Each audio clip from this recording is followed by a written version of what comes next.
Bali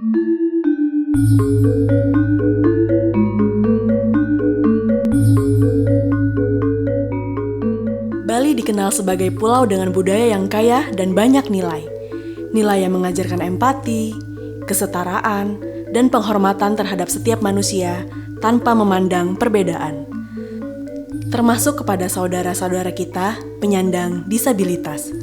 Dalam keseharian, banyak kisah inspiratif lahir dari mereka yang menembus batas. Ada yang menari, menabuh gamelan, melukis, hingga mengajar dan berwirausaha. Semua membuktikan bahwa keterbatasan fisik bukanlah penghalang untuk berkarya dan berkontribusi. Namun, perjalanan menuju kesetaraan belum selesai. Tantangan masih ada, mulai dari akses ruang publik, kesempatan kerja, hingga cara pandang masyarakat. Karena sejatinya, nilai kehidupan benar-benar hidup ketika semua diberi ruang untuk tumbuh dan dihargai. Selamat datang di podcast Bincang Pintar Kebudayaan.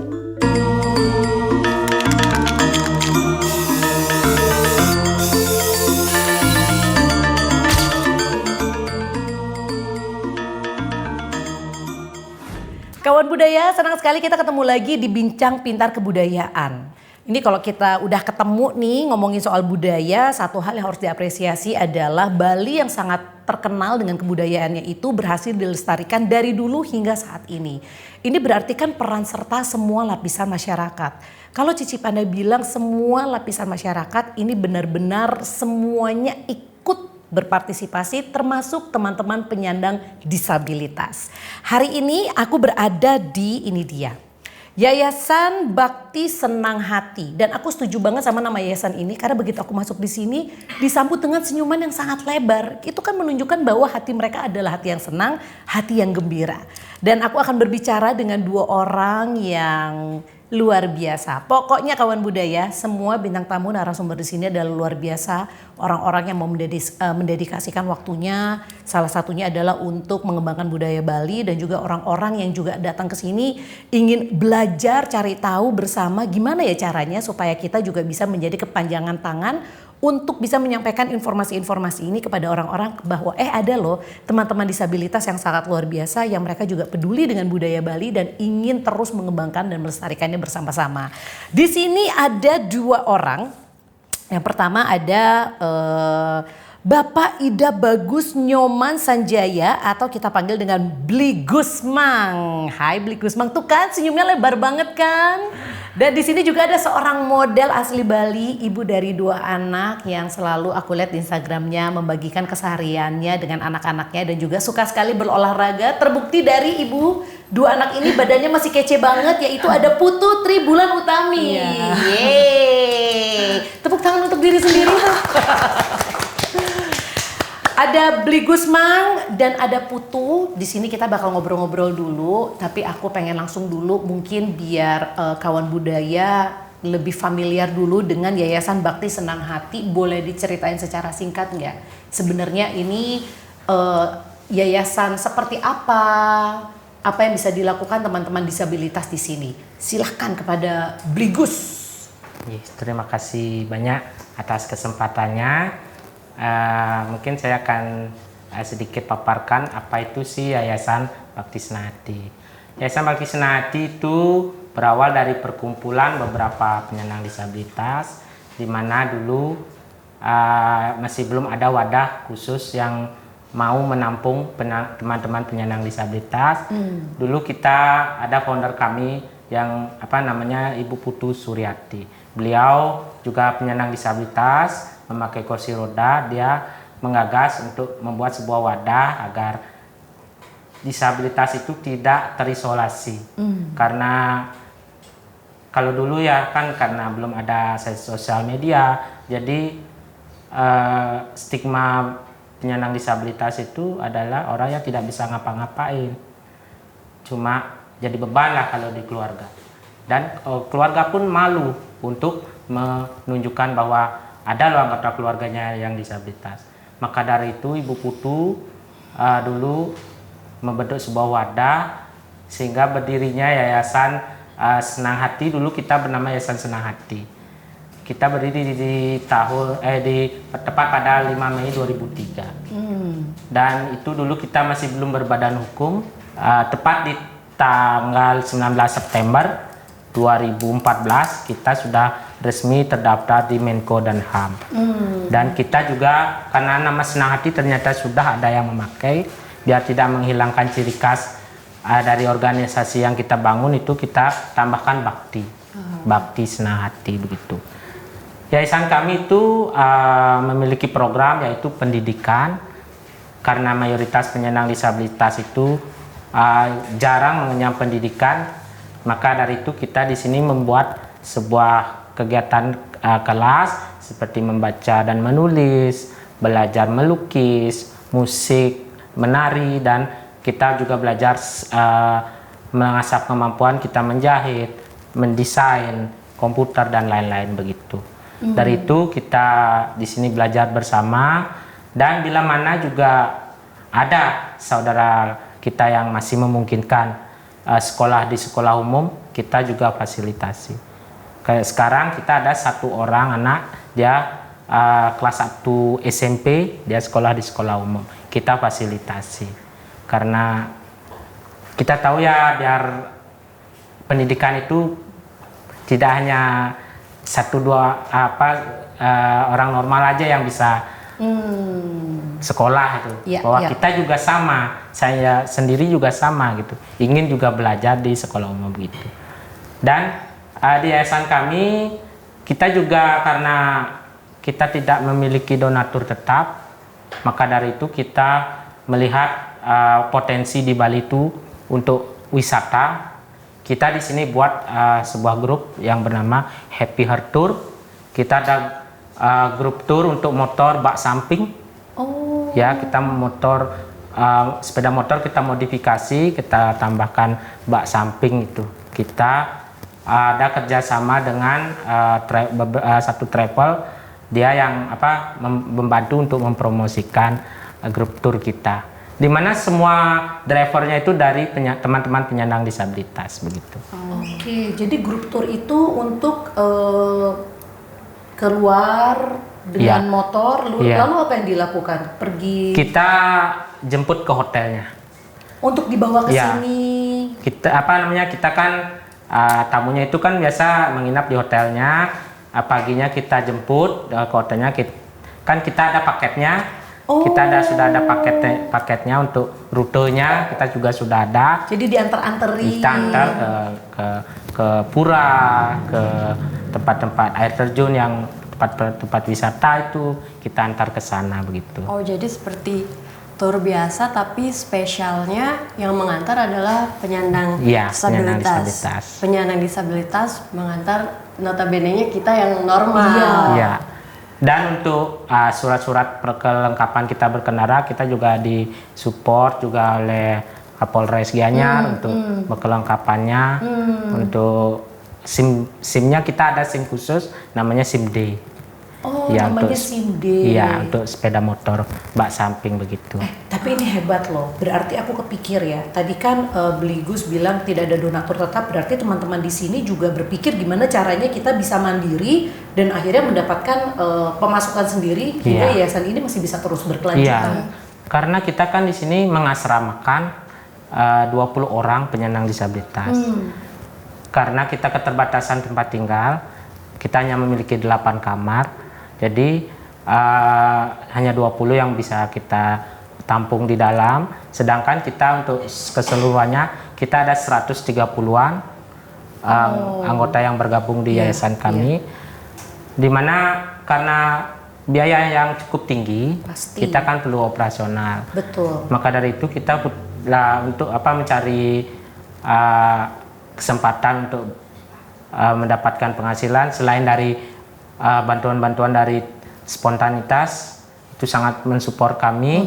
Kita juga biar tidak hanya meminta, tapi kita juga mengusahakan sesuatu sendiri. Ya, maka dari itu kita buat grup tour. Kita juga memiliki restoran. Ada restoran. Ada restoran. Bila mana setelah mereka tour, jam 12 kan sudah waktunya makan siang, Dibawa kita ke makan siang restorannya. ke sini ya. Keren. Kita renovasi Luar biasa. untuk tempatnya. Atau jangan-jangan ada juga grup keseniannya, jadi sambil itu bisa lihat. Iya, yang Ada. menghibur Ada ada yang menghibur, acara. ya. Oh. Untuk habis tamunya itu makan siang, kita juga selingi untuk hiburan kayak bermain musik atau menari begitu. Biar mereka enjoy untuk berkunjung ke tempat kami begitu. Wah, keren loh ini loh ya. Ini berarti memang dipikirkan bagaimana caranya supaya berkesinambungan terus bisa berjalan. Iya. Ini kalau aku boleh jujur ya, ini baru pertama kali aku pergi ke Yayasan Teman Penyandang Disabilitas.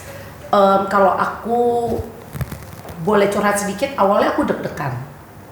Karena aku sehari-hari nyaris tidak pernah berinteraksi langsung dengan teman-teman penyandang disabilitas. Jadi kadang-kadang tuh kayak ada rasa takut salah ucap, takut salah sikap. Aku nggak tahu deh, apa kalau Putu apakah merasakan hal yang sama dengan aku? Apakah baru pertama kali ini juga sama seperti aku bertemu langsung dengan teman-teman penyandang disabilitas, langsung ngobrol, atau jangan-jangan sudah punya experience sebelumnya?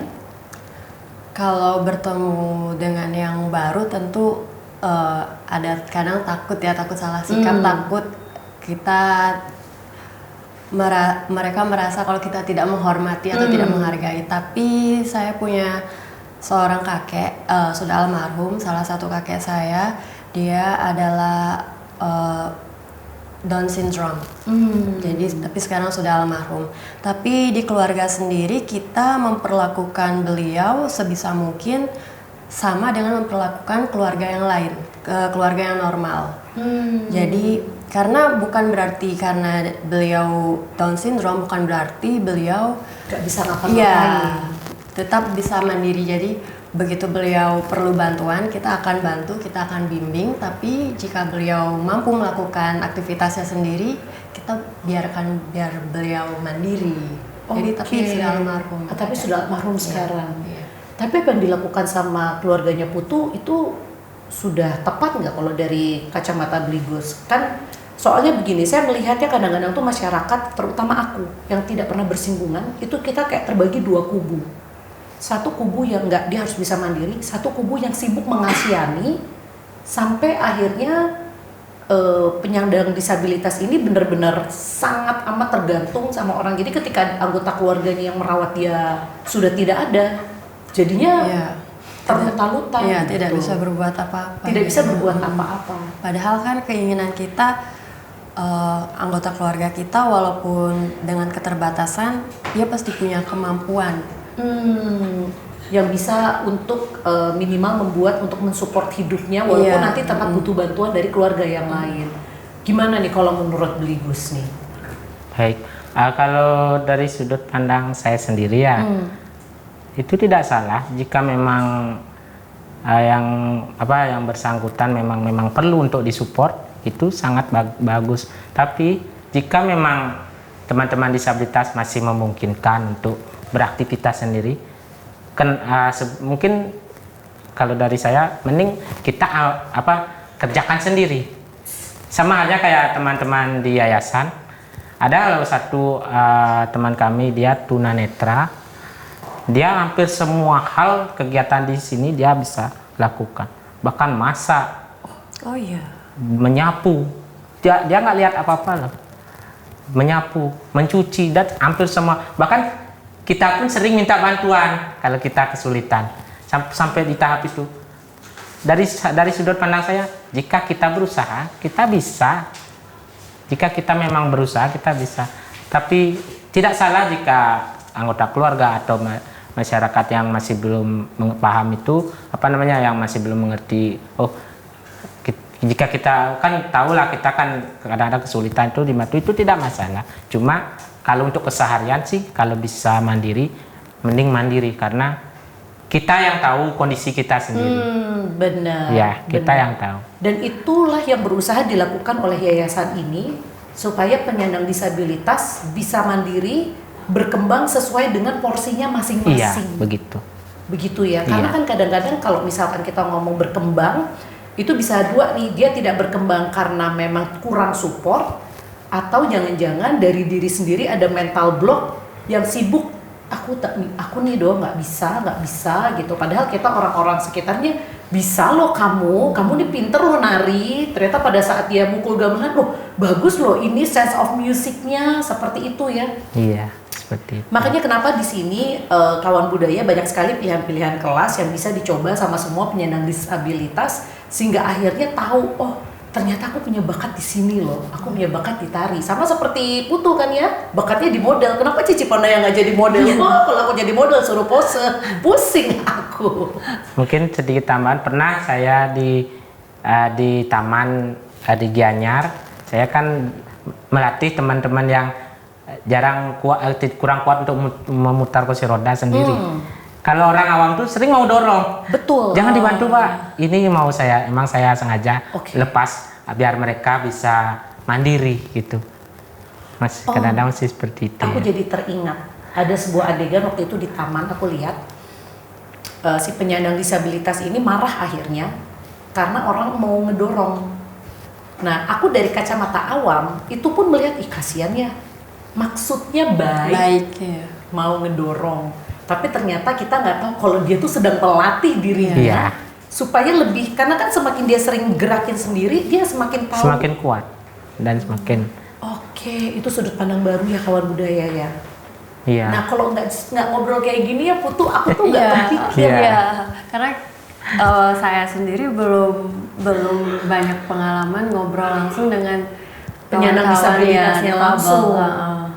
Oh, terima kasih loh. Ini aku kan jadi ini suatu pelajaran sekali. Satu pelajaran. Jadi kalau ngelihat ada kawan disabilitas lagi kursi roda, jangan buru-buru bantu. Tanya dulu.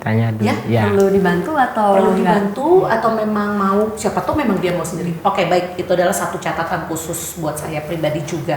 Nah, sekarang aku mau nanya soal, karena aku tertarik banget nih. Tadi begitu masuk ke ruangan sini, ini kan semua yang dipajang adalah alat-alat kesenian, dan ini sangat lekat dengan budaya Bali gitu kan. Nah ini kalau misalkan di sini sendiri untuk bisa tahu, oh ternyata teman disabilitas yang ini sangat jago menari, oh yang ini bisa main musik, apakah permintaan mereka atau dicobain dulu semuanya dicobain, baru nanti dipilih, oh kamu bagusnya ini, kamu bagusnya gini. Prosesnya seperti apa tuh Bligus? Kalau untuk main musik itu kita di Bali itu kan banyak ada kegiatan upacara. Kenapa sih kita kan daripada kita menyetel musik pakai sound system, mending kita main. Kebetulan kita ada alatnya, kenapa nggak kita pakai? Gitu. Awal-awal selalu pakainya musik yang disetel. Pakai musik lah untuk mengiringi kegiatan. Kita bisa loh main alat musik ini kan gitu.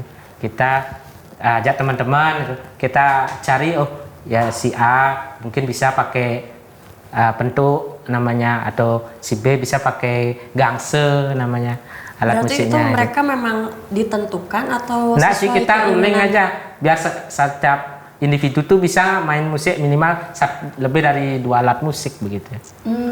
Ya. Berarti itu proses pencarian ya? Iya, kita melatih. Kadang-kadang kan teman-teman disabilitas itu kan beragam, ada yang moodnya kurang bagus, itu kita harus gimana caranya kita merangkul mereka untuk tertarik juga gitu. Apalagi nggak usah gitu ya, kita aja perempuan suka kurang bagus ya. Hanya teman-teman difabel ya. Benar. Soalnya kan biar nggak karena apa-apa pakai sound system, jadi alat musiknya itu biar tidak hilang. Iya, itu ya, juga sekaligus secara nggak langsung itu juga menghilangkan kebudayaan ya, kalau terus-menerus pakai sound system. Siapa yang akan bisa menabuh, siapa yang akan bisa memakai alat-alat gamelan ini, nggak untuk generasi selanjutnya nggak ada yang melanjutkan. Benar. Apalagi tadi Putu juga sempat bilang bahwa kan Putu sendiri orang Bali, kayaknya kalau di Bali itu memang sebagai orang Bali itu haruslah bisa berkeseniannya, minimal tahu lah. Tahu. Kalau ditanya nggak pelanga-pelongo gitu. Minimal tahu lah. Kamu bisa main gamelan? Apa itu gamelan? Iya. Mudah-mudahan jangan sampai ya seperti itu ya. Yeah. Nah ini kalau misalnya aku pengen tanya dulu nih sebentar soal dalam proses pencarian bakat. Kalau Putu, aku pengen tahu deh. Putu nih ketika tahu bahwa ternyata bakatku tuh ada loh di modeling, itu Putu tahunya secara tidak sengaja atau memang karena orang-orang yang bilang, kamu bagus loh kalau fotogenik. Sebetulnya saya nggak tahu saya bagus atau nggak di modeling, cuma saya gemar. Karena suka. Iya, dan ketika melakukan hal ini itu membuat saya bahagia. Masalah bagus apa enggak urusan kedua. Yang penting aku suka, aku bahagia, dan ternyata loh kok di sini juga orang-orang bilang bagus. Mungkin prosesnya kurang lebih sama ya. Yes, Yang penting suka dulu. Ketika harus mencintai dulu. Sama peluang juga. Ya betul, peluang betul. juga. Harus dikasih peluang juga. Iya. Oke. Ini misalnya nih ya, tapi nggak harus dijawab sekarang. Kalau memang kamu butuh waktu, silahkan dipikirkan dulu. Karena kan Putu ini kan seorang selebgram, content creator. Kita tidak bisa pungkiri bahwa keberadaan mereka ini penting sebagai corong ke masyarakat. Banyak hal-hal yang kita tidak tahu selain lewat podcast seperti ini, lewat juga teman-teman selebgram seperti Putu. Kira-kira nih kalau misalnya suatu saat berkolaborasi dengan teman-teman yayasan yang ada di sini, kepikir nggak seperti apa? Butuh waktu kah untuk memikirkan itu? Atau toto terlintas? Saya pernah terlintas sebuah ide. Jadi saya ingin membuat sebuah wadah belajar untuk anak-anak di Bali yang bisa berupa sanggar. Jadi akan melibatkan relawan-relawan muda yang tertarik untuk belajar lebih jauh untuk mengetahui teman-teman difabel. Jadi nantinya teman-teman difabel ini akan berperan menjadi guru. Jadi ada yang menjadi guru tari, guru lukis, guru bermusik sesuai kemampuan mereka masing-masing. Dan dalam prosesnya, karena kalau teman difabel sendiri disuruh mengajar kan pasti akan kesulitan. Tapi nanti dalam prosesnya akan dibantu relawan-relawan muda yang tergabung. Harapannya anak-anak yang belajar di sini nggak hanya belajar keterampilan, tetapi lewat guru-guru difabel mereka juga belajar semangat juang. Kemudian mereka juga belajar untuk lebih bersyukur. Juga itu kan bisa memupuk rasa menghargai dan menghormati ya. Benar.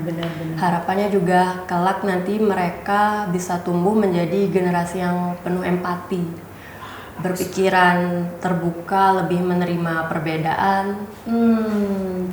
Dan juga lebih luas dalam menghadapi teman-teman difabel. Jangan seperti aku yang kikuk. Iya, benar. Takut, nggak tahu apa nih yang boleh dilakukan, apa yang enggak. Karena kita kan sebenarnya semua masalah kebiasaan ya. Iya. Jadi dengan adanya tempat seperti itu, kegiatan seperti itu, kita lebih sering berinteraksi sampai akhirnya kita dengan sendirinya tahu nih, oh batasannya seperti ini. Kita bisa berkolaborasi di sini. Iya, kita kan jadi kadang-kadang kan kalau orang awam ya kan takut lah nanti tersinggung atau gimana. Iya, itu yang paling sering. Iya. Ini nanti padahal kita dalam hati sebetulnya kita ingin supaya tetap, saya ingin ketika saya berinteraksi dengan mereka merasa dihargai, mereka merasa dihormati, tapi ternyata takutnya menyinggung.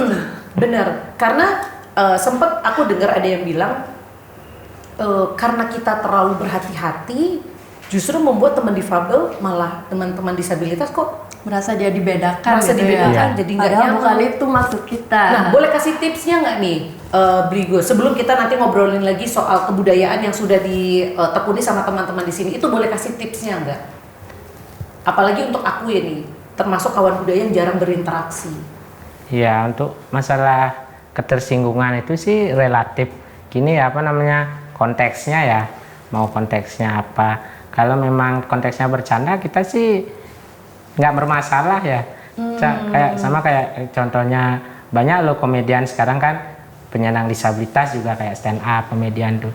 Mereka kan bahkan kental untuk menertawakan diri sendiri. Kita juga tertawa karena itu relate dengan kita. Karena ada yang ke-trigger itu kan malah non disabilitas ya. Betul. Karena itu konteksnya komedi itu tidak masalah. Jika konteksnya itu memang mengarah ke negatif, mungkin itu jadi gini juga bagi kita kan. Tapi memang kalau orang awam tuh kita sih nggak masalah sih sebenarnya. Jadi tidak tergantung tersinggung. konteksnya ya. Iya. Beligus. Jadi harusnya kita lebih santai aja. Kalaupun ada yang orang awam nanya begini-gini kan kurang tahu lah kan, kita sih nggak masalah, kita nggak apa-apa, mungkin kita bisa terangkan pelan-pelan. Begini loh kita begini. Gitu.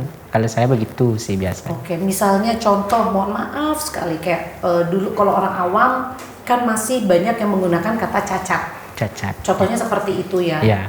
Itu mungkin kadang-kadang kalau ngobrol sama teman penyandang disabilitas kemudian terlepaslah kata itu karena mungkin nggak tahu bahwa itu udah nggak dipakai lagi loh. Ya. Kita pakainya penyandang disabilitas. Nah ini sebenarnya sebelum podcast ini kita udah dikasih tahu sama Beligus alasannya. Mungkin di sini kawan budaya ada yang nggak tahu. Boleh nggak dijelasin kenapa baiknya kita menggunakan kata penyandang disabilitas? Mungkin ini dari opini pribadi ya. Ya. Kalau menggunakan kata cacat itu, kalau bagi saya sih ibaratnya sebuah benda, kalau cacat kan dibuang, nggak bisa dipakai lagi. Kalau menurut saya, kalau kurang disabilitas, kalau istilah disabilitas kan orang berkebutuhan khusus. Kalau ibaratnya benda itu benda yang memang belum sempurna, tapi kita bisa poles lagi. Tinggal ditambahin sesuatu. Mau kita rias, mau kita tambahin dekorasi apa, ibaratnya seperti itu kalau menurut saya. Begitu. Oke, jadi kawan budaya dengan nonton podcast Bincang Pintar Kebudayaan ini juga mungkin udah tahu tapi lupa, atau mungkin belum tahu. Sekarang kita sudah tahu ya bagaimana untuk menggunakan juga kata-kata yang sekarang lebih enak didengar, lebih familiar, lebih bisa diterima secara keseluruhan. Nah sekarang ini salah satu kenapa kita juga hadir di sini. Ini kita ingin juga memberitahu bahwa sebenarnya di Bali ini sudah ada loh semangat yang namanya inklusivitas. Ini jujur ketika aku mendengar kata inklusivitas, akhirnya aku ngomongnya aja masih agak inklusivitas.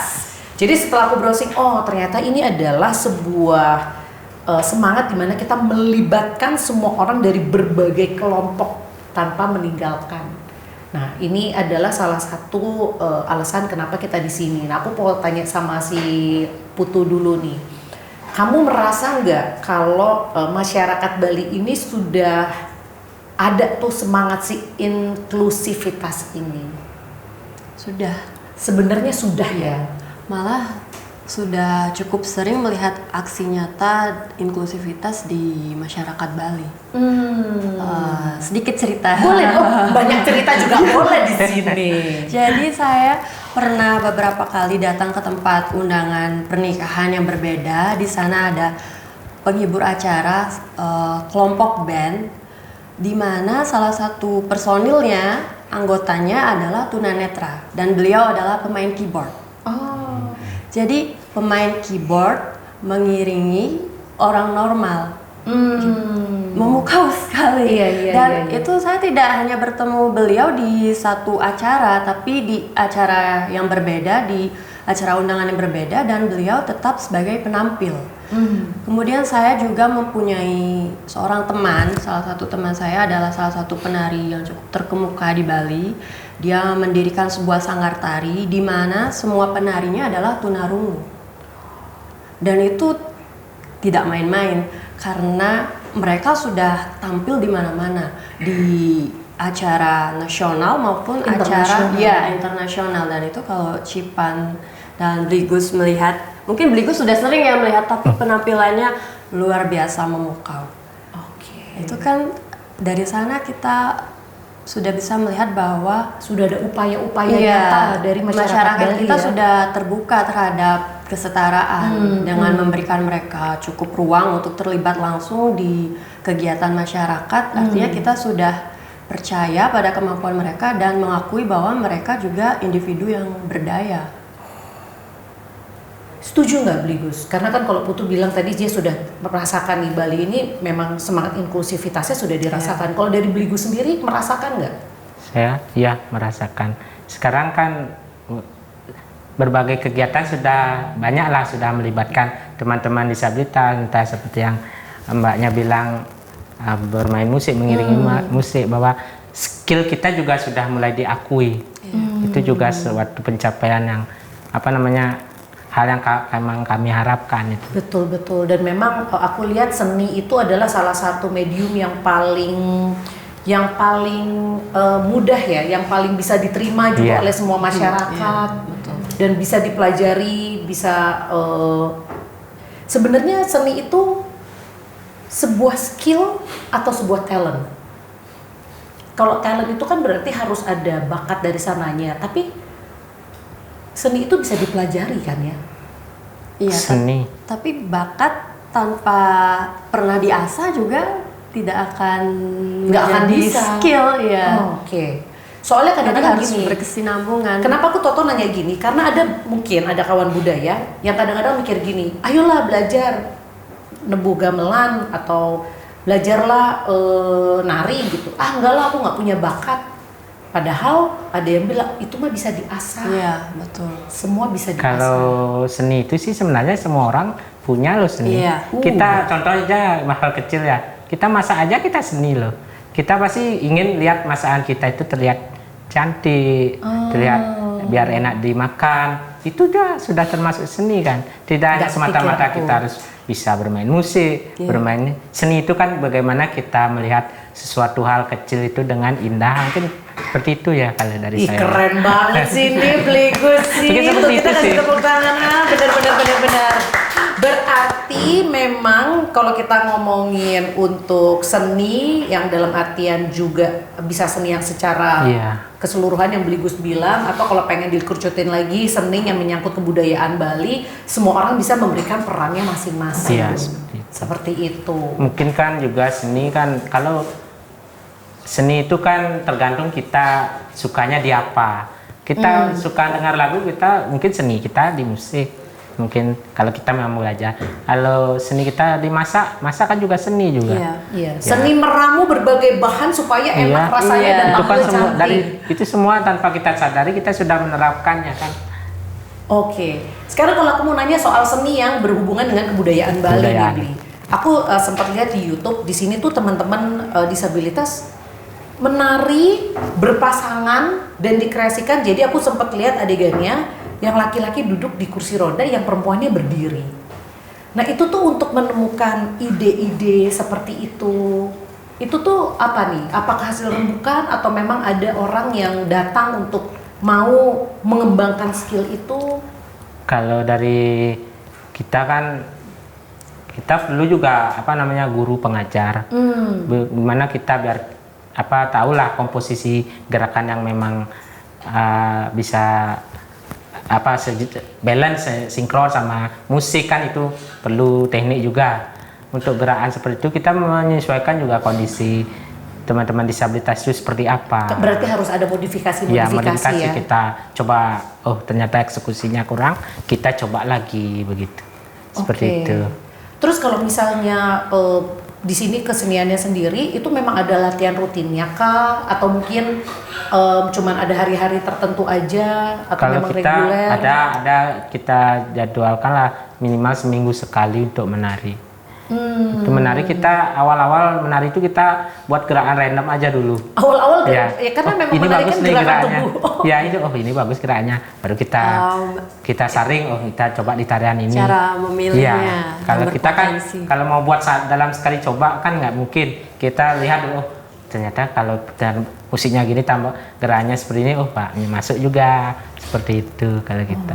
Berarti di sini banyak trial and error ya. Dan kita juga perlu memang tenaga pengajar yang memang ahli di bidangnya kan. Jadi biasanya kita tanya juga, Bu, gimana ini kalau tariannya seperti ini, apakah memungkinkan? Bagus. Gurunya juga memang mengasisi, kita jalankan gitu. Jadi misalnya kalau tarian Bali seperti ini, kemudian nanti disederhanakan lagi, yang memang bisa dilakukan oleh teman-teman disabilitas. Iya. Kalau Putu bisa menari kah? Soalnya katanya ada yang bilang semua wanita Bali itu pasti bisa menari. Itu gosip atau fakta? Fakta. Karena kita memang belajar di Bali, karena sekolah dasar di Bali itu selalu mengajarkan tarian Bali, tarian daerah itu ada mata pelajarannya. Jadi saya dari kelas 1 sampai kelas 6 SD itu mempunyai mata pelajaran tari Bali. Jadi kalau sekarang coba nari sedikit Putu, bisa nggak? Ajarin aku coba. Gitu-gitu kan? Itu bagus itu. Bisa masa sih? Coba Putu dulu Putu. Biasa apa sih? Yang ini loh, aku tuh selalu kagum yang begini, terus gitu-gitu. Ini. Tuh kan beda kan? Tuh kan? Matanya Tapi nggak pede. nggak pede, padahal bagus loh. Tuh kan yang matanya gitu-gitu loh. Iya, itu namanya nyeledet. Nyeledet. Iya. Oh, Beligus bisa? Waduh. Nyeledet? Kalau nari emang enggak. Kalau Beligus kesenian apa nih kalau dari Beligus? Kalau saya suka gambar, suka menggambar, suka main gitar juga jarang-jarang ya. Oh, malah yang sulit ya. Malah yang Kadang sulit. suka denger lagu main gitar gitu. Oh, Iya. oke. Luar biasa. Itu sebagai stres-stresnya ya main gitar. Ternyata pas main gitar, gitarnya rock kamu. Iya. Kalau di yayasan kita sering main alat musik ini. Ini kan alat musik dari alat musik luar ya. Kita juga sering bawakan juga. Oh, pernah ikut lomba-lomba gitu nggak sih Beligus? Kalau tari pernah. Oh, kalau tadi pernah. Baru Berarti bisa. kemarin ini kita dapat juara favorit untuk tariannya. Tapi itu tari modern ya. Kita tapi tetap tradisional dan modern kita mix gitu. berarti sudah terakulturasi Iya. di mix ya. Iya. Apakah Beligus yang salah satu penarinya? Saya kameramennya. Dia kameramennya, tapi nggak apa-apa. Setiap orang punya peran masing-masing. Kalau nggak ada kameramennya kan nggak kelihatan di YouTube, nggak ada yang tahu Iya. karena. Oke, Itu tapi terus lanjut. Kemarin kita dapat juara favorit se-Indonesia dan tahun Se-Indonesia. sebelumnya kita dapat juara 1. Iya. Di kalau nggak salah itu Wapcai Indonesia sama yang kemarin IDDS Summit 2025. Keren. Luar biasa. Ini berarti juga mudah-mudahan bisa menjadi inspirasi buat kawan budaya. Kalau misalnya nih, apakah kawan budaya penyandang disabilitas atau punya teman, saudara kenal, ini salah satu yang bisa dikasih tahu bahwa ketika mungkin kata kuncinya ini ya, ketika kita bergabung di sebuah tempat wadah yang tepat, maka kita akan bisa berkembang. Iya, betul. Iya. Iya nggak sih? Karena di sini yang tadi Beligus bilang bahwa kadang-kadang begitu datang ke yayasan ini, baru tuh penyandang disabilitas makin terbuka. Oh, Ya, semakin termotivasi. Benar. Ada kemampuannya. betul. Karena memang kita tuh seringkali butuh diinspirasikan dulu dengan orang lain. Kita lihat contoh nyatanya, baru kita yang kayak, oh, oke, ternyata bisa ya. Seperti itu. Dan juga itu tidak lepas juga dari support dari pemerintah juga. Karena kita kan ada kita berkarya kalau kita tidak disupport juga kan susah juga kita. Benar. Gimana? Ya. Yang namanya manusia, disabilitas, non disabilitas itu kita tetap butuh support. Ya. Ya nggak sih? Nah sekarang kalau misalkan aku mau nanya nih, ini masih dalam semangat supaya kita bisa melibatkan semua orang tanpa memandang. Ini menurut Beligus dan Putu, gimana cara yang paling simpel, paling sederhana yang bisa kita lakukan dalam keseharian supaya si inklusivitas ini terasa gitu? Mungkin dari Beligus dulu atau dari Putu atau Muswit, siapa yang jawab duluan? Siapa yang sudah terpikir jawabannya? Di sini bebas, kayak cerdas-cermat. Oh, Beligus, silahkan. Baik, terima kasih kesempatannya. Kalau masalah inklusivitas, kita sih sudah cukup sudah diterapkan lah dengan kayak bekerja. Kita sudah ada beberapa teman-teman yang sudah masuk di dunia kerja. Berarti itu adalah cara sederhana yang menurut Beligus bisa dilakukan dengan sesimpel membuka lapangan pekerjaan. Dilibatkan. Itu juga sudah termasuk caranya.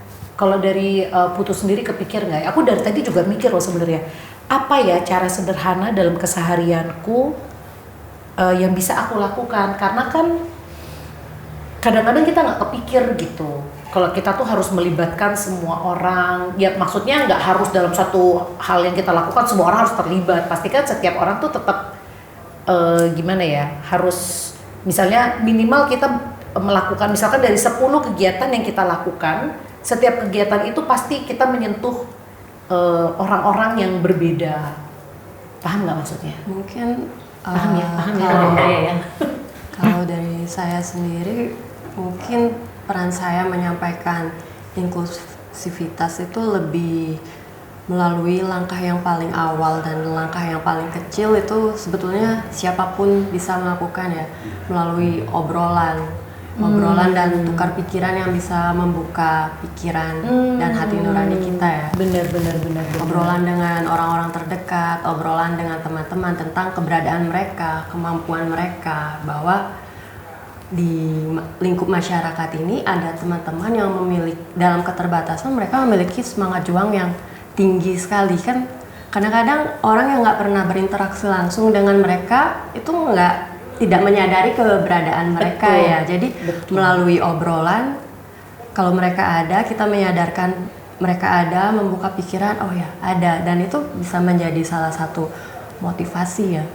Betul, apalagi setelah pulang dari podcast ini ketemu anaknya bisa cerita, tadi mama tuh ketemu sama teman-teman disabilitas luar biasa. Ini juga sebetulnya salah satu pertimbangan saya mau join di podcast ini karena saya ingin lebih banyak belajar, kemudian saya ingin memiliki lebih banyak hal positif untuk disampaikan ke anak-anak saya, ingin lebih banyak mengajarkan mereka melalui teman-teman difabel. Betul.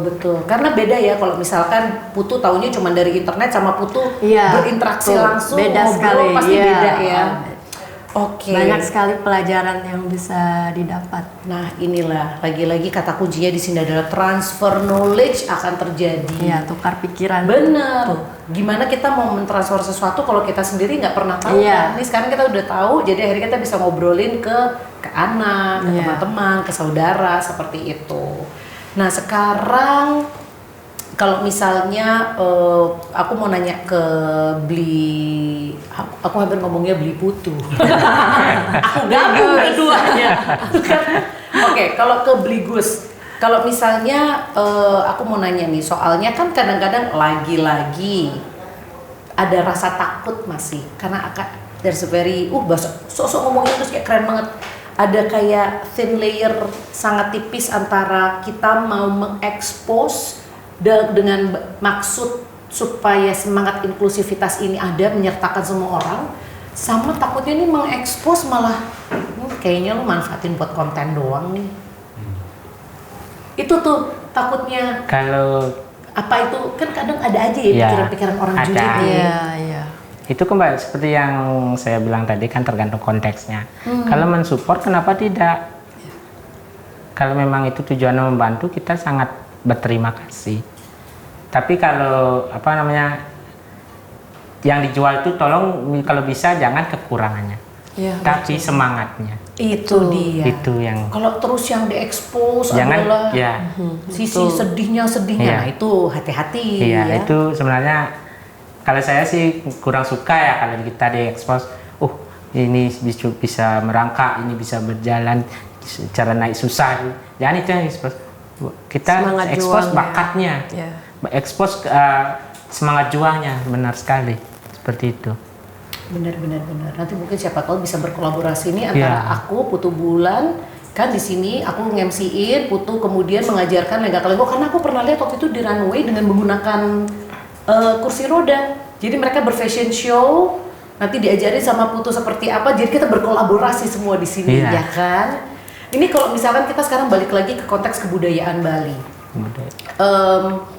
Di sini ada nggak sih Beli Putu lagi? Soalnya aku punya teman di rumah. Namanya Beli Putu.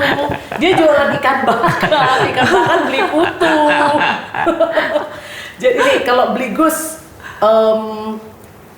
gimana Beli Gus sendiri sebagai salah satu pengurus yayasan ya di sini ya, untuk tetap juga menularkan kepada teman-teman disabilitas di sini kalau ayo loh kita bisa loh memiliki peranan untuk tetap melestarikan budaya Bali, biar Bali ini juga bangga bahwa wah ini nih yang menjaga budaya kita tuh beneran dari semua kalangan itu berusaha untuk melestarikannya. Iya. Apa yang Bligus upayakan supaya teman-teman disabilitas tuh juga memiliki semangat yang sama? Kalau kita sih sebetulnya seperti yang kelas-kelas yang kita miliki, kita menari, kita juga buat drama gong. Itu kayak sanggar tari itu yang kita buat drama gong yang namanya itu Nangun Cipta.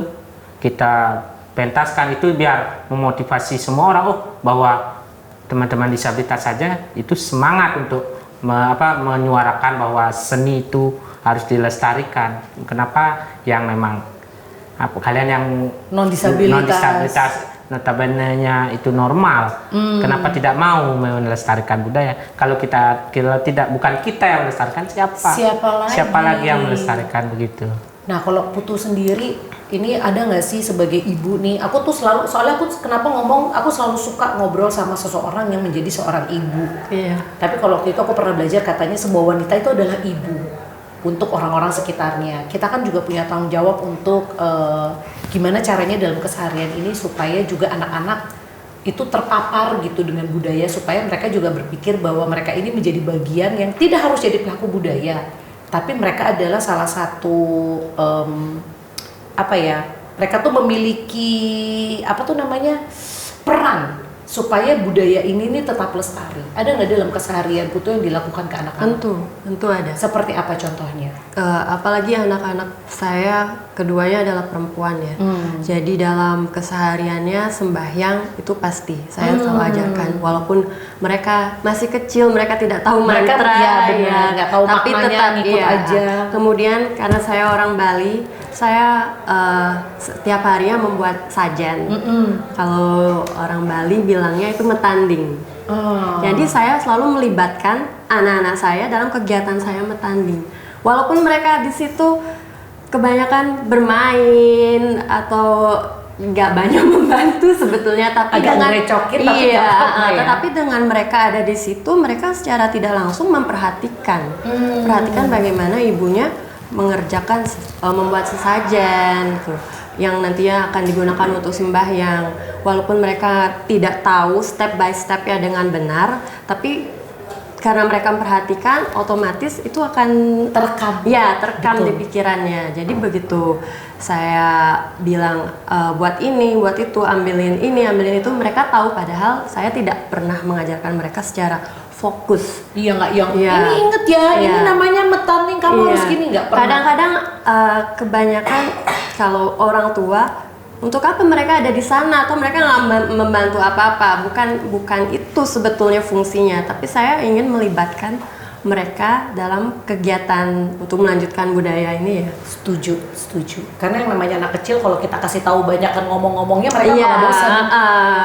Justru dengan mereka menyimak dengan santai itu malah terekam di pikiran Nanti mereka. tuh sesuai dengan tahapan umur sampai akhirnya mereka ada di umur yang cukup matang untuk lebih paham. Iya, karena mereka sudah pernah menyaksikan, otomatis mereka sudah terekam di daya ingat mereka kan. Ini maksudnya Bunda, ini maksudnya gitu. Betul. Tidak buta sekali. Benar.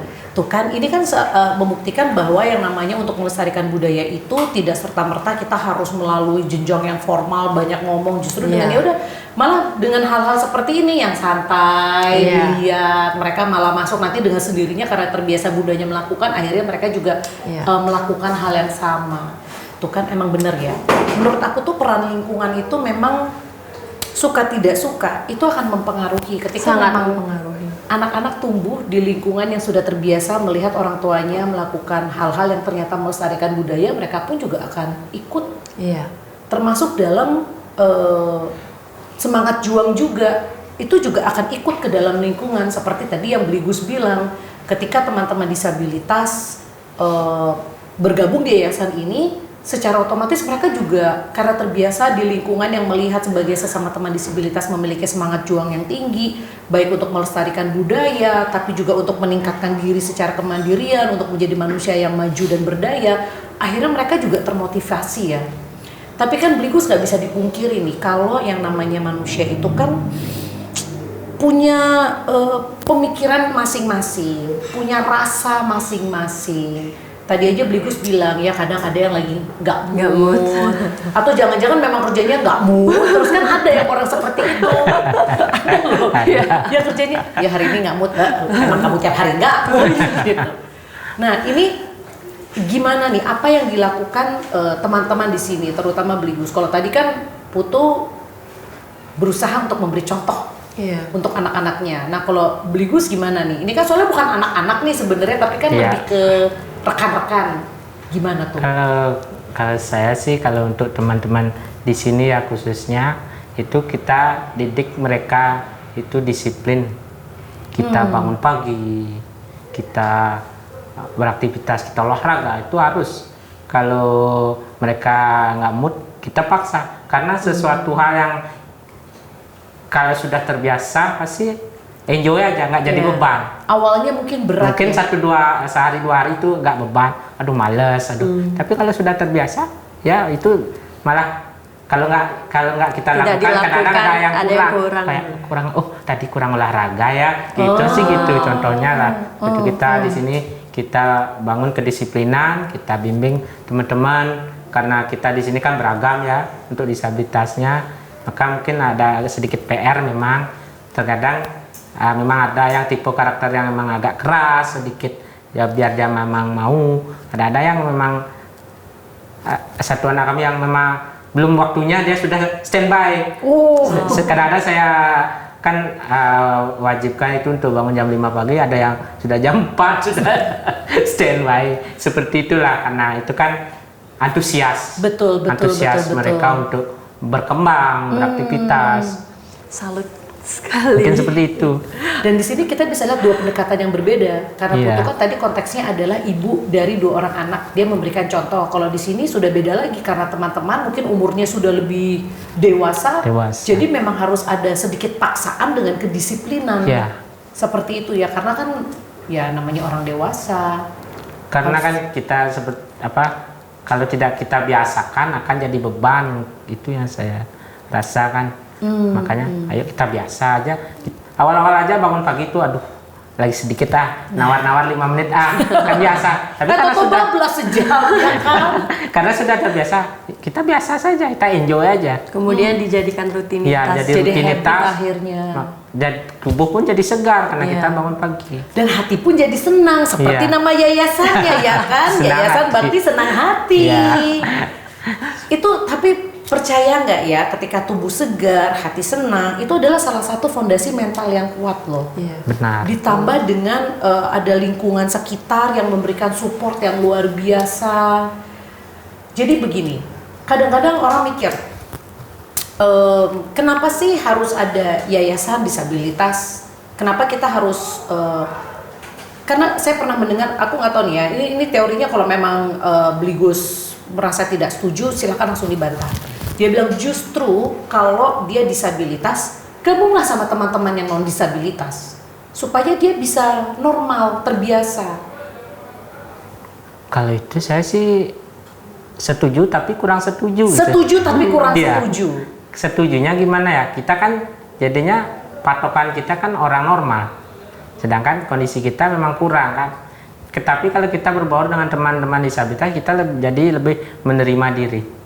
Berdamai. Jujur lah, ini dari pengalaman pribadi dulu kan di rumah itu kan lingkungannya normal ya, mayoritas teman-teman kan normal tuh jadinya kayak beda sendiri lah. Kayak beda sendiri, tapi setelah bergabung dengan yayasan, kok kita kayak lebih dekat dari saudara lah.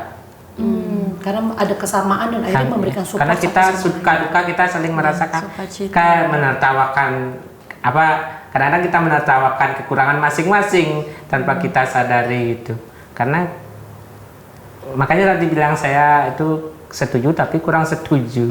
Setujunya jadinya kita lebih berusaha, oh dia bisa, ayo kita ada contoh lah jadinya. Tapi kalau kita berbaur dengan teman-teman disabilitas, kita jadi lebih terbuka lagi jadinya. Oh benar ya, dia aja bisa kok, saya enggak ya. Kalau awal-awal saya nggak kebayang lo bisa bawa motor sendiri. Gimana gitu caranya? Iya, bahkan kalau dulu gimana ya kalau saya mau keluar jauh tapi nggak harus nunggu orang yang jemput, harus ada yang nganter. setelah tahu yayasan, ternyata orang disabilitas bisa bawa motor juga, bahkan ada bawa mobil juga kan. Betul. Iya. Dengan modifikasi tertentu sampai akhirnya dia bisa bawa mobil. Jadinya kan banyak cara menuju Roma, jadinya kan kita segala cara, emang kalau kita berusaha pasti bisa. Itulah kalau dari saya sendiri. Berarti itulah bagaimana kita menemukan titik seimbang antara, yaitu dia tadi, ya memang betul harus tetap berbaur dengan teman-teman yang non disabilitas, tapi di satu sisi kita juga butuh komunitas ini untuk memberikan saling support satu sama lain, supaya secara mental kita terbangun. Karena kalau mungkin terus-terusan masuk digabung dengan teman-teman yang non disabilitas, akhirnya secara mental pun, kalau dia kuat, tetap kita minder juga. Kalau kita berbaur dengan lebih terlatih dengan orang normal tuh, kita merasa sedikit minder. Baik, kalau gitu dari Beligus, tips. Tapi kalau ngomong minder, tidak percaya diri ya, itu sempat keluar juga loh dari mulut Putu. Iya. Berarti rasa tidak percaya diri itu milik semua orang. Iya. Bukan hanya milik orang tertentu. Tadi aja begitu aku nggak pede loh nih ngomong gini jadi bintang. Aku loh kenapa? Padahal kita lihat loh Putu, kamu tuh selebgram, model. Ternyata masih ada rasa tidak percaya diri. Iya, karena waktu diminta menjadi narasumber itu siapa yang mau dengar itu, tahu apa nanti kalau sudah menjadi narasumber takut tidak bisa menginspirasi apa yang akan disampaikan. Tapi ternyata di sini kita malah banyak tahu juga, belajar dari Putu Bulan yang ternyata punya kakek yang juga penyandang disabilitas, kemudian juga ternyata bagaimana dia memiliki impian untuk melibatkan semua orang. Dari tadi apa yang kamu bilang, yang program kamu itu yang kamu impikan, yang bisa saya ingin membuat sanggar yang melibatkan untuk anak-anak di Bali untuk belajar. Nah, itu dari guru-guru difabel. Kan ternyata banyak inspirasi yang bisa dibagikan. Jadi tidak percaya diri itu milik semua orang. Kalau tips dari Beligus, terutama yang tadi Beligus bilang, ada rasa minder, gimana supaya, terutama karena kalau kita ngomongin kekurangan, setiap manusia pasti merasa dirinya tuh selalu ada yang kurang. Gimana caranya supaya kita tuh punya mental yang kuat? Kalau dari saya kalau merasa kekurangan, saya tuh merasa kurang di segala hal. Faktor keluarga juga kurang, ibu saya juga seorang kelainan mental, dan ekonomi juga kurang. Kondisi saya juga kurang. Kalau itu dipakai cerminan kan nggak mungkin kalau kita bisa bersyukur. Susah senyum seperti ini nggak akan bisa keluar. Pasti kita depresi dan lain-lain. Tapi kalau kita pikirannya jangan kita pikir sesuatu hal pasti ada sebab akibatnya kan begitu. Jadi kalau ada kekurangan pasti ada kelebihan. Saya galilah kelebihan kita sendiri. Entah dari entah dari respon orang lain atau dari diri kita sendiri, kita gali itu semua.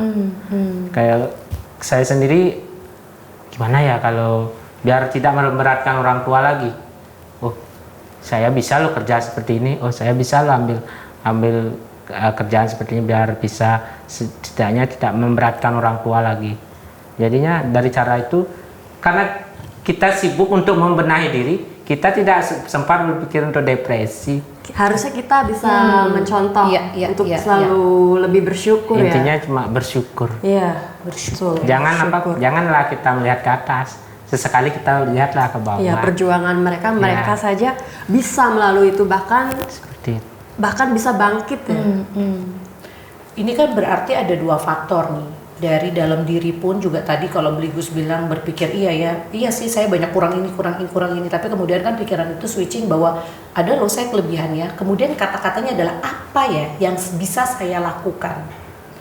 Nah kebetulan kan, aku nggak tahu sebuah kebetulan, tapi kan Beligus akhirnya masuk nih ke sebuah yayasan yang ternyata juga mensupport supaya Beligus bisa bangkit. Nah apa yang mungkin sedikit Beligus boleh kasih saran supaya coba kebayang nggak, udah tahu lagi mikirin soal kekurangan, kemudian lingkungan bukannya memberikan sesuatu yang support, malah ya lo kamu ini nggak bisa, orang kan makin kayak Nah pasti adalah tiap Beligus karena teman-teman disabilitas mungkin yang sibuk dengan mulai tidak percaya diri, merasa ini biasa, apa yang baiknya dilakukan oleh lingkungan sekitar supaya bisa membantu, yuk pelan-pelan kita bangun yuk, apa sih kesulitan kamu, jangan sampai kita malah jadi bagian orang yang bikin dia makin terpuruk. Benar, intinya sih kita kan bersosialisasi, bertemu orang-orang baru, jangan kita terpuruk dengan kekurangan. Kalau saya sendiri itu karena dari pengalaman, biar saya aja bisa, jadinya saya termotivasi untuk biar sharing ke teman-teman. Ayo kita bisa loh, kalau kita berusaha kita bisa loh. Betul. Dan mungkin kalau memang ternyata sudah merasa nih kita berada di lingkungan yang kayaknya membuat mental kita semakin lemah, mendingan ngejauh deh ya. Yuk kita cari lingkungan yang lainnya, yang lebih suportif, yang bisa membuat kita tetap optimis gitu sama kehidupan. Iya, kembali lagi kenyamanan kan. Kalau kita memang tidak nyaman di sini, ayo kita cari opsi lain. Benar. Begitu. Jadi memang bantuan dari orang-orang sekitar itu pun juga tidak bisa dipungkiri, sangat bantuan moral support seperti tadi Bu Gus bilang, saya juga share, itu juga bisa membantu untuk seseorang memiliki mental yang kuat. Iya, saya kan itu kan dari pengalaman sendiri. Cara saya membangun mental saya sendiri. Jadi ayo kita saling rangkul jadinya. Jadi saya pengen lah biar teman-teman disabilitas lain juga bisa mandiri, bisa menerima diri sendiri, jangan minder lagi. Iya. Pede aja Pede aja seperti itu. Nah, ini kalau misalkan ngomongin soal bantuan, tadi juga sebelum podcast ini kita sempat ngobrol, dan ini membuka pikiranku loh, dan kita juga tadi pas dengerin kayak iya bener juga kita ya. baru tahu. Jadi ada yang namanya bantuan adaptif. Ya. Jadi Blikus aja deh yang ngejelasin. Jadi bantuan adaptif itu adalah bantuan yang sesuai, suruh Blikus yang ngejelasin tapi aku juga yang ngomong. Begini mungkin kadang-kadang kan banyak yang kurang paham kalau melihat teman-teman disabilitas itu kan dia perlu kursi roda. Ayo kita beri kursi roda. Ini contohnya ya? Ya, ayo kita beri contohnya seperti itu. Ayo kita beli kursi roda. Oke, kita support untuk kursi roda. Tapi kadang-kadang di support pun masih bukan yang kursi roda memang bisa dipakai, kadang-kadang kan begitu.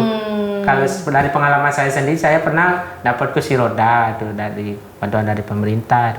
Tapi kalau tidak diterima, sayang juga, jarang-jarang dapat. Tapi diterima. Kalau diterima nggak kepake juga, karena kan pemerintah itu kurang paham lah kondisi disabilitas. Kan beragam, karena ibaratnya kursi roda itu kayak kaki kita sendiri. Kayak jenis sepatu ya? Iya. Ada sepatu olahraga, ada sepatu pesta. Iya, kayak ini kan kaki kita sendiri. Kalau kita makainya nggak nyaman kan malah itu merusak tubuh juga. Makanya itu perlu hanya ada kursi roda adaptif. Kursi roda adaptif itu seperti ini. Dia menyesuaikan dengan tubuh kita, dengan kondisi kita, disabilitas kita begitu. Betul. Jadi intinya program bantuan adaptif adalah bantuan yang memang sudah kan namanya adaptasi, berarti proses penyesuaian yang sudah disesuaikan dengan diukur dulu. Betul. Biasanya kan diukur dulu, tingginya berapa, itu juga sangat berpengaruh. Biar ini tidak mubazir juga kan. Benar-benar. Jadi tahu dulu satu, ini penyandang disabilitasnya apa, kemudian bantuan yang diperlukan seperti apa. Misalkan kalau ternyata Bligus seorang penari butuh kursi roda yang bisa diajak joget-joget, itu kan beda lagi kebutuhannya. Contohnya aja kursi roda saja ada banyak tipenya, ada yang adaptif, ada yang sport, ada yang kayak rumah sakit yang pada umumnya itu banyak tipenya. Oke. Mungkin itu mungkin perlu jadi pengetahuan tambahan. Betul. Jadi buat kawan budaya yang memang ingin sekali membantu, bisa nih langsung sebelum kita memberikan bantuan kita tanya nih, telepon dulu, halo, kira-kira apa seperti bantuan apa yang bisa kita mungkin berikan. Bisa tanya ke teman-teman disabilitas langsung biar lebih ini, kalau kita sebagai pemakai kan lebih tahu plus minusnya apa, kalau pakai ini plus minusnya apa, mungkin seperti itu. Ya, atau mungkin juga di sini kawan budaya ada yang nonton dan ternyata juga memiliki semangat yang sama untuk melestarikan budaya, siapa tahu juga mungkin butuh alat musik yang sedikit dimodifikasi supaya lebih nyaman dimainkan oleh teman-teman disabilitas, jadi upaya untuk melestarikan budaya Bali-nya juga akhirnya lebih utuh gitu, karena semuanya sudah disesuaikan dengan kebutuhan masing-masing. Oke, kalau begitu baik, terima kasih senang sekali hari ini bisa ngobrol dan aku mendapatkan banyak sekali insight. Saya yakin kawan budaya nonton ini pun juga akhirnya semakin termotivasi, semakin nambah pengetahuannya. Dari Putu sendiri mungkin ada yang ingin disampaikan. Ini kan biasa gitu, kalau abis ngobrol-ngobrol, apakah ada kata-kata yang ingin aku nggak mau ngomong kata-kata terakhir, kesannya gimana gitu ya. Ada mungkin apa yang ingin disampaikan, either sebuah pesan, atau sebuah pencerahan, atau harapan, doa, apapun itu.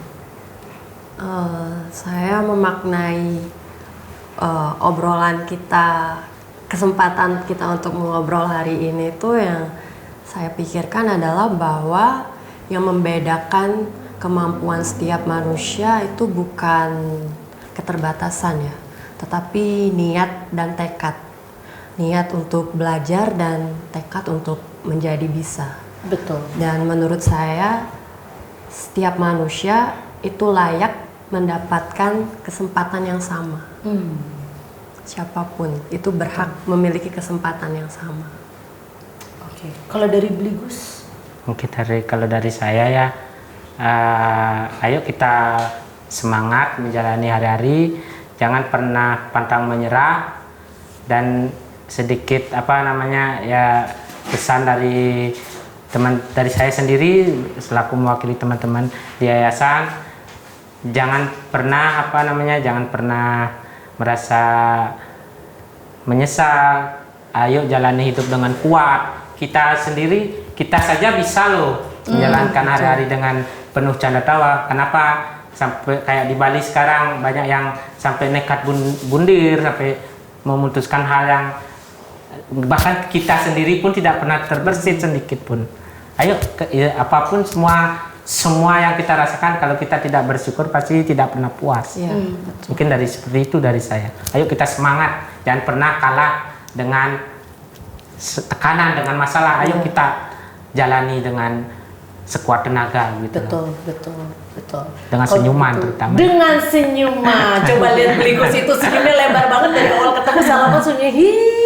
Aku senang sekali, terima kasih untuk kesempatannya, dan juga buat kawan budaya. Mudah-mudahan di Bincang Pintar Kebudayaan hari ini memberikan banyak sekali inspirasi, insight, dan mudah-mudahan kita juga memiliki semangat yang sama, mengutip kata Bligus, supaya kita tetap semangat, tidak menyerah dalam keterbatasan.